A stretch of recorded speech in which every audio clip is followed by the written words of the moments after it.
کسی شہر میں فہد نامی ایک غریب لڑکا رہتا تھا۔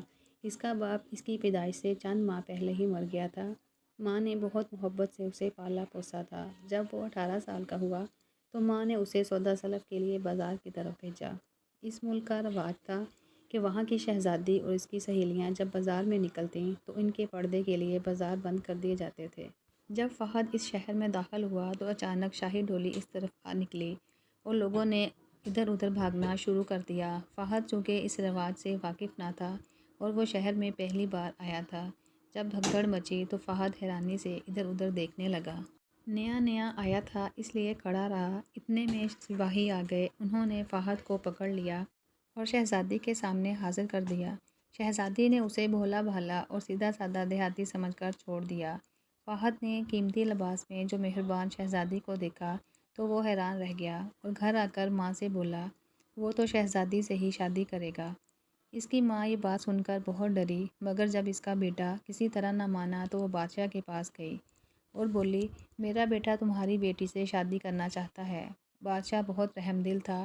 بڑھیا کی بات پر تھوڑی دیر خاموش رہا اور پھر بولا اچھا تم 1000 اشرفیاں لے آؤ، میں تمہاری درخواست مان لوں گا۔ فہد کی ماں واپس چلی آئی کیونکہ اس کے پاس تو ایک پیسہ بھی نہ تھا۔ وہ 100 اشرفیاں کہاں سے لاتی، مگر بادشاہ کی شرط پوری کرنی تھی۔ فہد ماں سے چند دن کا وعدہ کر کے گھر سے چل دیا۔ راستے میں اسے ایک بڑھیا ملی۔ فہد نے اسے سلام کیا۔ وہ بولی بیٹا کہاں جا رہے ہو؟ فہد نے ساری بات بڑھیا سے کہہ دی۔ بڑھیا یہ سن کر ہنسی اور اپنی جھولی سے ایک پوٹلی نکال کر دی، لو اسے بادشاہ کے پاس لے جاؤ۔ فہد سیدھا بادشاہ کے پاس گیا اور اسے سلام کر کے پوٹلی اس کے قدموں میں ڈال دی۔ بادشاہ نے اسے اٹھا کر دیکھا تو اس میں اشرفیاں تھیں۔ جب گنتی کی وہ 100 اشرفیاں نکلیں۔ بادشاہ بہت حیران ہوا کہ ایک غریب آدمی کے پاس 100 اشرفیاں کہاں سے آ گئیں۔ بادشاہ نے پوچھا تم اس بڑھیا کے بیٹے ہو؟ فہد بولا جی ہاں۔ بادشاہ نے کہا تو تم اب 100 اونٹ لاؤ جو ایک ہی عمر کے اور ایک ہی رنگ کے ہوں اور ہر ایک اونٹ پر ایک ایک آدمی بیٹھا ہو۔ اس شرط کے پورے ہونے پر میں شہزادی کی شادی تمہارے ساتھ کر دوں گا۔ فہد پھر اسی جگہ لوٹ کر پہنچا جہاں اسے بڑی بی ملی تھی۔ تھوڑی دیر کے بعد وہ سچ مچ آ گئی۔ فہد نے پھر اسے تمام حال سنایا۔ بڑھیا نے فہد کو ساتھ لیا اور بولی میں اس جگہ رہتی ہوں، میرے پاس ایک اونٹ ہے، میں وہ تمہیں دے دیتی ہوں، اس پر ایک آدمی بھی بیٹھا ہے، تم اسے لے کر سیدھے بادشاہ کے پاس چلے جاؤ۔ فہد بولا بڑی بی مگر بادشاہ تو 100 اونٹ چاہتا ہے۔ بڑھیا بولی ہاں ہاں میں جانتی ہوں، تم یہ اونٹ تو لے جاؤ۔ چنانچہ فہد بادشاہ کے پاس گیا اور بولا محل کے دروازے پر اونٹ حاضر ہیں۔ بادشاہ باہر نکلا تو وہاں سچ مچ 100 اونٹ کھڑے تھے۔ سب کے قد اور رنگ برابر نظر آ رہے تھے۔ سب پر ایک جیسے ہی 100 آدمی بیٹھے تھے۔ بادشاہ بہت حیران ہوا۔ وہ ابھی اس کی اور آزمائش کرنا چاہتا تھا اور فہد سے بولا تم نے میری 2 شرطیں تو پوری کر دی ہیں، اب تیسری شرط بھی پوری کر دو تاکہ میں شہزادی کے ساتھ تمہاری شادی کر دوں، اور وہ شرط یہ ہے کہ کوئی ایسی بات کرو جو کسی نے نہ پہلے سنی ہو نہ دیکھی ہو۔ فہد یہ سن کر بہت غمگین اور اداس ہو گیا کیونکہ اسے کوئی ایسی بات نہیں آتی تھی۔ آخر وہ کچھ سوچ کر پھر اسی جگہ واپس آیا جہاں وہ بڑھیا رہتی تھی، مگر اس دفعہ وہ بڑھیا وہاں موجود نہ تھی۔ اس نے بہت انتظار کیا اور جب مایوس ہو گیا تو اس کی تلاش میں چل پڑا۔ پھرتا ہوا ایک گھنے جنگل میں پہنچ گیا۔ اس جنگل میں ایک جادوگر اور ایک جادوگرنی رہتے تھے۔ جادوگرنی نے جنگل میں فہد کو دیکھا تو سوچا کہ میرا خامد اسے مار دے گا، مگر اس کی بھولی بھالی صورت جادوگرنی کو بہت پسند آئی۔ اس کے پاس کوئی بیٹا نہ تھا۔ وہ سوچنے لگی کیوں نہ اسے اپنا بیٹا بنا لوں۔ یہ سوچ کر وہ فہد کو اپنے خامد کے پاس لے آئی۔ فہد بولا میں اکیلا ہوں، تمہارے پاس رہوں گا۔ جادوگر نے اسے اپنا بیٹا بنا لیا اور چند دن کے بعد اسے جادو سکھانے لگا۔ ایک دن فہد نے جادوگر سے کہا میں ذرا شہر جانا چاہتا ہوں، وہاں میری ایک بوڑھی ماں رہتی ہے، اس سے مل کر میں بہت جلد واپس آ جاؤں گا۔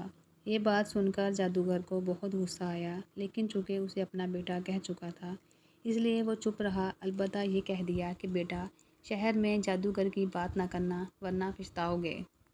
فہد خوشی خوشی گھر میں آیا تو اس دن شہر میں میلہ لگا ہوا تھا۔ وہاں اسے ایک فقیر ملا۔ فہد نے فقیر سے پوچھا کہ تم میلے میں کیا لینے آئے ہو؟ فقیر بولا یہی مانگنے کھانے کے لیے۔ فہد بولا اچھا ایک کام کرو، میں جادو کے زور سے دمبا بنتا ہوں، تم مجھے 60-70 روپے میں بیچ دینا، لیکن میرے گلے میں رسی نہ ڈالنا، تھوڑی دیر بعد میں پھر اسی صورت میں واپس آ جاؤں گا۔ ادھر اتفاق سے جادوگر بھی اسی میلے میں آ نکلا۔ اس نے فقیر سے پوچھا کہ یہ دمبا کتنے میں دو گے؟ فقیر نے کہا 70 روپے میں دوں گا۔ دمبے کی آنکھوں میں آنسو آ گئے، لیکن فقیر کو معلوم نہ تھا کہ دمبے کا خریدار اس کا استاد ہے۔ اس نے روپے لے کر دمبا اس کے حوالے کر دیا۔ جادوگر نے فہد کے گلے میں رسی ڈالی اور اسے گھر لے آیا اور جادوگرنی سے بولا، میں نے اسے منع کیا تھا لیکن یہ پاس نہیں آیا، اب اس کی حالت دیکھنا تم اندر جاؤ، کلہاڑی اور چھری لے آؤ۔ جادوگرنی اندر چلی گئی، کلہاڑی کو ایک طرف چھپا کر رکھ دیا اور چھری کو دوسری طرف۔ واپس لوٹ کر آئی اور بولی، مجھے نہیں معلوم چھری اور کلہاڑی کہاں ہے؟ آخر جادوگر خود اندر چلا گیا اور جادوگرنی نے بغل سے چھری نکال کر فہد کے گلے سے رسی کاٹ ڈالی اور اسے کہا کہ بھاگ جاؤ، نہیں تو ابھی مارے جاؤ گے۔ فہد جھٹ کبوتر بن کر اڑ گیا۔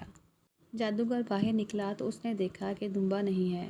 جادوگرنی بولی، وہ تو کبوتر بن کر اڑ گیا۔ ادھر جادوگر بھی باز بن کر اس کے پیچھے چل پڑا۔ کبوتر آگے تھا اور باز اس کے پیچھے پیچھے۔ دونوں اڑتے اڑتے شہزادی کے محل کے پاس پہنچ گئے۔ شہزادی چھت پر بیٹھی کچھ بن رہی تھی۔ جب کبوتر باز پر جھپٹا تو وہ جھٹ شہزادی پر آ گرا اور شہزادی کے گلے کا ہار بن گیا۔ باز نیچے اترا اور فقیر بن کر بادشاہ سے کہا کہ مجھے اپنی بیٹی کے گلے کا ہار دے دو، میں بہت غریب ہوں۔ مجھے وہ ہار بہت ہی پسند ہے۔ بادشاہ بولا، میری بیٹی کے گلے میں ہار کہاں؟ فقیر بولا، اگر یہ سچ ہوا تو ہار مجھے دیں گے۔ وہ ہار شہزادی صاحبہ کے گلے میں ابھی بھی چمک رہا ہے۔ ادھر فہد اصلی شکل میں شہزادی کے سامنے کھڑا تھا۔ اس نے شہزادی زرینہ سے کہا، جب بادشاہ تم سے ہار مانگے تو تم کہنا کہ پہلے اپنی تمام رعایا کو اکٹھا کیجیے، میں تب وہ ہار دوں گی۔ شہزادی اس عجیب و غریب بات پر دنگ رہ گئی۔ بادشاہ شہزادی کے پاس آیا اور بولا، بیٹی یہ ہار مجھے دے دو، یہ فقیر نے مانگا ہے۔ شہزادی بولی، ابا جان، پہلے ملک کے تمام لوگوں کو بلوائیے اور ان سب کو میدان میں جمع کیجیے، تب میں یہ ہار دوں گی۔ چنانچہ بادشاہ نے اعلان کرایا۔ اگلے روز سب ایک میدان میں جمع ہونے لگے۔ جب تمام لوگ آ چکے تو شہزادی نے وہ ہار گلے سے اتار کر کھڑکی سے نیچے پھینک دیا۔ ہار دانہ دانہ ہو کر بکھر گیا۔ وہ فقیر جھٹ مرغا بن کر اسے چگنے لگا، لیکن ایک دانہ بل میں جا پڑا۔ دراصل وہی اصلی دانہ تھا جس میں فہد چھپا ہوا تھا۔ مرغ اس دانے کے لیے لپکا۔ جب وہ ہاتھ نہ آیا تو چوہا بن کر بل کے اندر گھس گیا۔ ادھر فہد نے بلی بن کر اس چوہے کو نگل لیا اور تھوڑی دیر بعد فہد بن گیا۔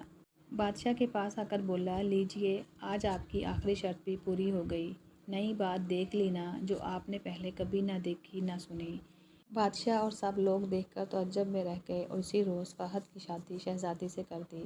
بادشاہ کے مرنے کے بعد فہد تخت پر بیٹھا۔ اس نے ایک لمبے عرصے تک بڑے عدل و انصاف کے ساتھ حکومت کی اور دنیا میں عزم و ہمت اور بہادری کی ایک عجیب کہانی چھوڑ گیا، جسے اکثر مائیں آج بھی اپنے بچوں کو سناتی ہیں۔ پیارے دوستو، اگر آپ کو کہانی اچھی لگی ہو تو میرے چینل کو سبسکرائب کریں، ویڈیو کو لائک کریں اور شیئر کریں۔ اللہ حافظ۔